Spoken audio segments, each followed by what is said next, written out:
As a child, we all long for a hero. As a society as a whole, we search for that leader that can be our hero. But as we mature and as we grow, it dawned on us that the hero is inside every one of us. And in the world's social media, we all start at zero. And slowly we search deep within ourselves to find who we are. And we have that moment of truth where we embrace that the hero that we've been searching for has been there all along. It is living deep inside of every one of us. And we start embracing that journey and we become that hero that we search for.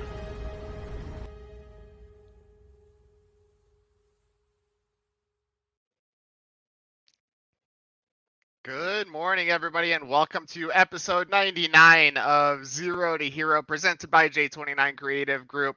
We've got another one of these awesome heroes that is coming to you today that just really gives a voice to everybody and makes sure that everybody's needs are taken care of when they are being provided care. Her name is Dr. Risa Stein. She is the founder of SeeInMe, so let's go ahead and bring her in. Dr. Risa, how are you today? I'm doing fine, Gino. Thank you. Well, welcome to the show. Thank you for coming. Before we really get into everything, what is SeeInMe? Tell the people out there what you got going on. So SeeInMe is a platform through which a family member or informal caregiver can create a holistic digital profile for someone who might otherwise not be capable of advocating for themselves effectively, so that they can coordinate care across the individual's care network. So that would mean sharing information about maybe cultural and religious not issues, but considerations, their triggers, how to soothe them, information about their behavior if they have specific toileting, eating, or sleeping needs, and medical information as well, so that the caregiver doesn't have to say all that stuff every single time they take that person to a meeting, whether it's health related or otherwise. And everybody in the network stays on the same page in terms of what are the needs of that individual and how best to address them. So it's a living document from the patient's perspective in layperson terms that helps promote person-centered and also coordinated care. I love it. I love it. So obviously there's some vast medical applications that go along with SeeInMe, but it really goes all the way down to things that we wouldn't even think about, as far as, maybe pets or taking that into school, right? So teachers can maybe better acclimate with their students, that kind of thing. Is that correct? Right. That's essentially where I started. So if you visit the website today, that's still what you'll see, but it's under reconstruction right now. So hopefully in another couple of weeks, you'll see the full-fledged SeeInMe, which will be a HIPAA compliant, secure platform through which that additional medical information and behavioral information can be shared. But you're correct. It's applicable to schools, to, let's say you have a child with nonverbal autism, or you have a grandparent with dementia. Anytime those individuals are interacting with anybody who's delivering any level of care, those folks need to understand your loved one. SeeInMe facilitates that. I love it. I love it. Anything exciting? Obviously, we mentioned the HIPAA stuff coming up very soon. Anything exciting kind of past that we're looking forward to with SeeInMe? Well, I think my most recent exciting news, and this will actually be the first place I'm announcing it. Exclusive. I love it. With it's a contract with United Healthcare on the Kansas side. They have been extraordinarily forward-thinking in ensuring that kids in foster care, whom they cover via Medicaid, are seen as the unique individuals they are and not just a case number. And so when they go from home to home, hopefully SeeInMe will reduce the number of disrupted placements, and that those children can find a loving home with folks who truly understand them before they even arrive. So the United Healthcare agreement will help create the HIPAA compliant platform. That's what I'm most excited about right now, and that's where we're developing in the next couple of years. For the immediate future, in addition to the foster care realm, I'll be applying for a small business innovation research grant to hopefully bring SeeInMe to assisted living facilities and memory care facilities as well, to coordinate care among the extraordinarily disjointed network for folks with dementia and their caregivers, whether those folks are living at home or residing in an assisted living facility or memory care center. So that's keeping me pretty busy recently. I bet. And obviously both of those areas vastly need improvement, right? Not only with the way that they work, but obviously with understanding their patients or the kids when we're talking about foster care as well. Too much movement, too much shaking, right? There's a lot of issues going on there. So appreciate everything you are doing within both of those fields. But I'm going to ask you to set SeeInMe aside for just a second, okay? And a couple of sentences. Tell us about who you are. Who is Risa Stein?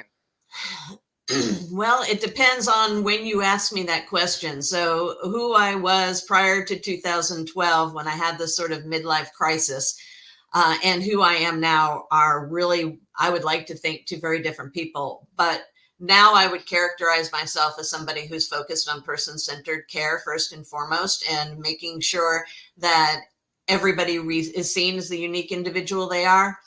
Beyond that, I am a clinical psychologist with specialties in child psychology and health psychology. I have a master's in organizational leadership from Rockhurst, training and a background in design thinking and innovation. I started a nonprofit mental health website a few years back. I've since folded to work on other pursuits. I've written a self-help personal development book. And I'm a member of the sandwich generation, caring for my mom and my kids. And I'm a wife and a dog lover. I love it. You wear a lot of hats. A couple of sentences, sorry. No, I love it. You got a lot going on, and we need to let the people know about that stuff for sure. So yeah, you've been kind of all over the place, done a lot of different things, but obviously, it sounds like your history and who you were before really led you to where you're at now. Yes, that's true. I failed to mention I've also been an academic for 25 years. So I'm phasing out of teaching at Rockhurst University. So I'm on phased retirement now and working full-time on SeeInMe. I love it. Well, let's talk a little bit about SeeInMe. So obviously when we start new ventures, we start new passions, right? Nowadays, you really have to start a social media channel along with those things. You've got a few of them that are out there. So tell us a little bit about the social media journey, how that's helped you out, some of the struggles, some of the good things that have come out of that.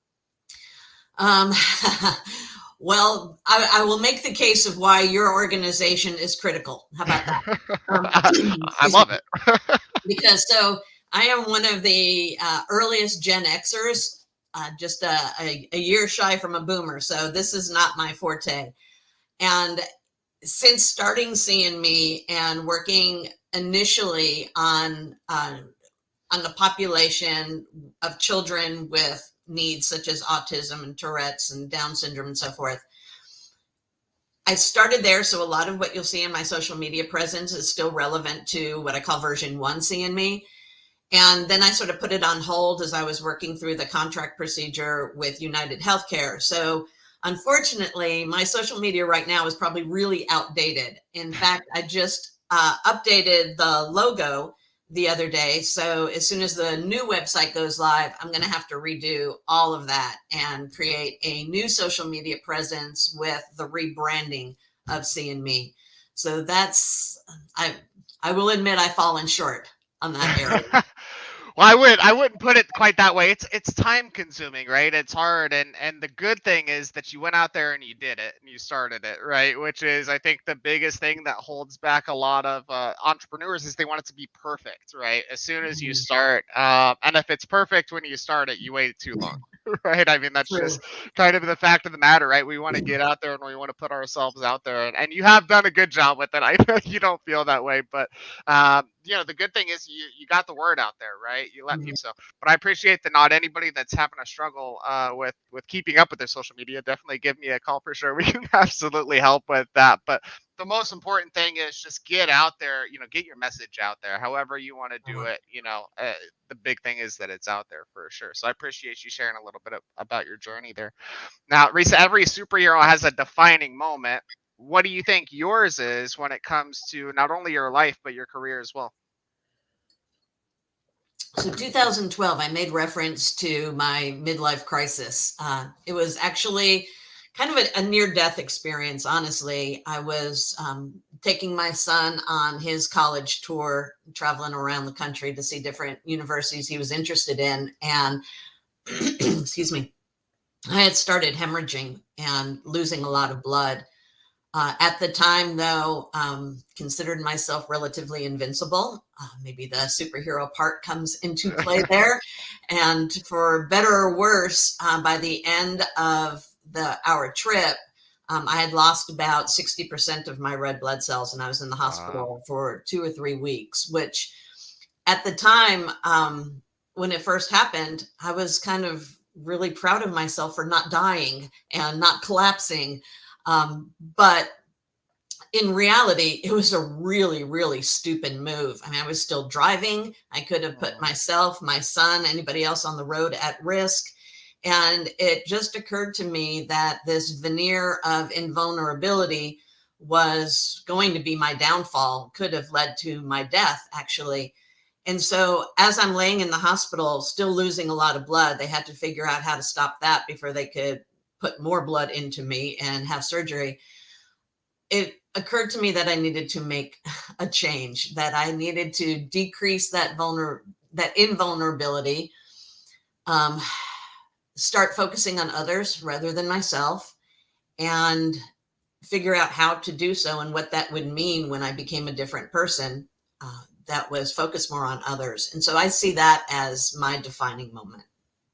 Yeah, absolutely powerful. I think, out of almost 100 guests that we've had on here, near death stuff has been probably the number one front runner for defining moments. It certainly is one of my defining moments Kind of as wakes you well. up. Well, I think it really puts things into perspective, right? Yeah. I mean, when you have those kind of close brushes, you kind of realize, what am I doing? What is important, right? So, wow, that Yeah. is incredible. Well, glad that you're here. Obviously, they got that figured out, and, and everything is okay now. It sounds like, but Yes. man, what a powerful moment. And that prompted a reevaluation pretty much of everything I was doing. So it was at that point that I decided that I would use my clinical psychology background and figure out how to move past a midlife crisis. So basically, the book that I wrote, The Best Damn Life Workbook, which is on Amazon, by the way, Check it out. essentially helps folks figure out what they want to do with their lives and what has held them back to this point. The fear of risk taking, of failure, vulnerability, and so forth. So in working through those steps, eventually it led me to reconnect with a very creative side of myself that had essentially been stifled for a long period of time, and just prompted me to open up and share more of myself with my classroom at the time. And to go back to business school. Well, not to go back, but to start business school. So I became a student again. And in going through the master's program, I was connected with the entrepreneurial community. And, when you work in the ivory tower in academia, you're pretty much siloed from the rest of the world. Yeah. And I had this impression that everybody in business was Jack Welch. And I realized once I started working with business folks just how helpful and open the community was. And so in moving into entrepreneurship and innovation, in starting a chapter of University Innovation Fellows at Rockhurst, I was able to go out to Google and Stanford, get involved in the whole design thinking approach. And that really opened a lot of doors, really opened my eyes in terms of what else was available to me other than academia. And that really fed my soul and led me to where we are now. I love that. I love that. And you're absolutely right about the entrepreneurial community, especially here in Kansas City. We have I think one of the best in the entire country. I agree. And it really doesn't get talked about enough. So appreciate everybody out there that is willing to lend a helping hand. I don't think I've come across a single entrepreneur in Kansas City that has been super closed off. And usually they're even, outgoing and wanting to lend that helping hand out there. So absolutely amazing. Now, Risa, villains have attributes as well as heroes. What do you feel are the attributes that really define what a hero is? Again, if you asked me prior to 2012, I'd give you a totally different answer to where I am now. But I honestly see vulnerability as a superpower. I think that being able to show people who you are and being able to recognize your limitations and find people who can help you.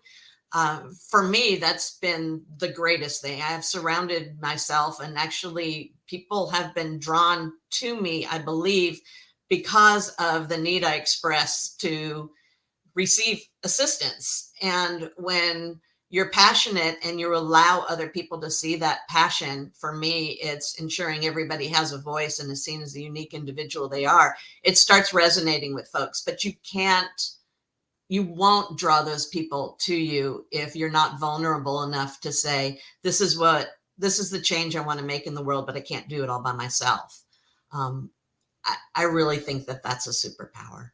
I love it. Yeah. I mean, if you look at, Superman and Wonder Woman, right, that came together and they form a league, right? I mean, it's not, they realize, hey, even though we're the two best superheroes that are out there, right? We can't do it by ourselves. We need Aquaman, we need Iron Man, we need, these other superheroes that are out there as well to form up and link arms, really, right? Mhm. Is almost what it is. So yeah, that's kind of the side of superheroes I think people don't really notice, right? They see big, strong, powerful beings. They don't necessarily look at the fact that they are vulnerable, right? And they do need help as well, even with that, all the extra stuff that they've got, right? So I love that. That's a great answer.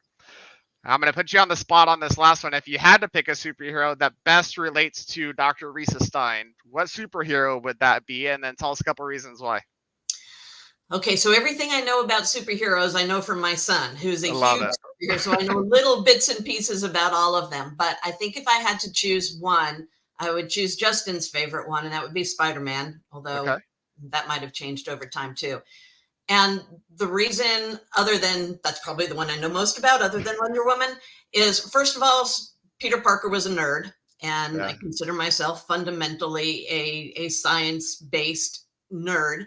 The second is the focus on responsibility, and responsibility that comes with power. I've been blessed to have been able to achieve a certain level of degrees and to have an audience in my life. And I think that means that I have a sense of responsibility to make positive change in other people's lives.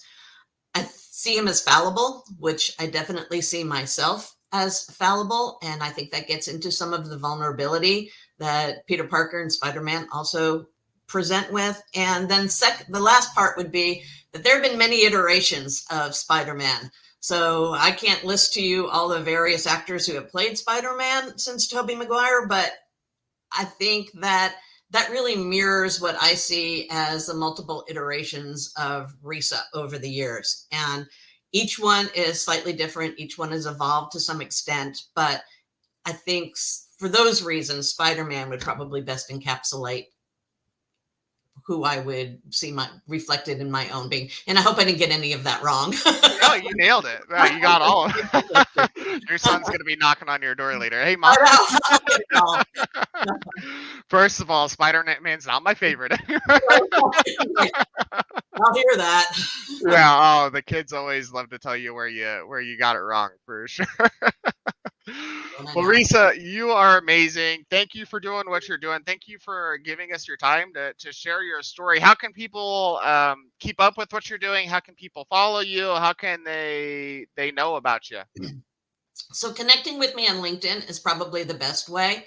Again, once the website is updated, all my social medias will be updated. So if you want to check back in a month, hopefully everything will be ready to go. My ask would be, if you know someone who is a caregiver particularly for individuals with dementia, Alzheimer's, or otherwise, that you reach out to me and share your story with me so I can help create something of value to that community as well. I love it. I love it. So definitely check back. We're still going under the name SeeInMe, or is that? Yes, gonna be the logo's wonderful? changed, the name has not, and the website Gotcha. will be updated to reflect the HIPAA compliant nature of the secure platform we're now developing. I love it. I love it. So get out there in a couple weeks. Once they get HIPAA compliant, search SeeInMe, give them a follow, right? Keep up with what Risa is doing. Risa, again, thank you for coming on the show. Thank you, You ma'am. are absolutely amazing. I appreciate it. Thank you for the platform.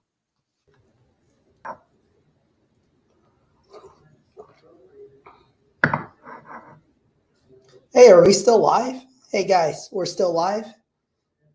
Hey guys, this is Kevin Kwok, founder of J29 Creative Group. So who are we? We're a marketing agency here in Kansas City. We're all about a holistic approach to marketing that builds your brand and nurtures online community. But to be honest with you, you guys don't care.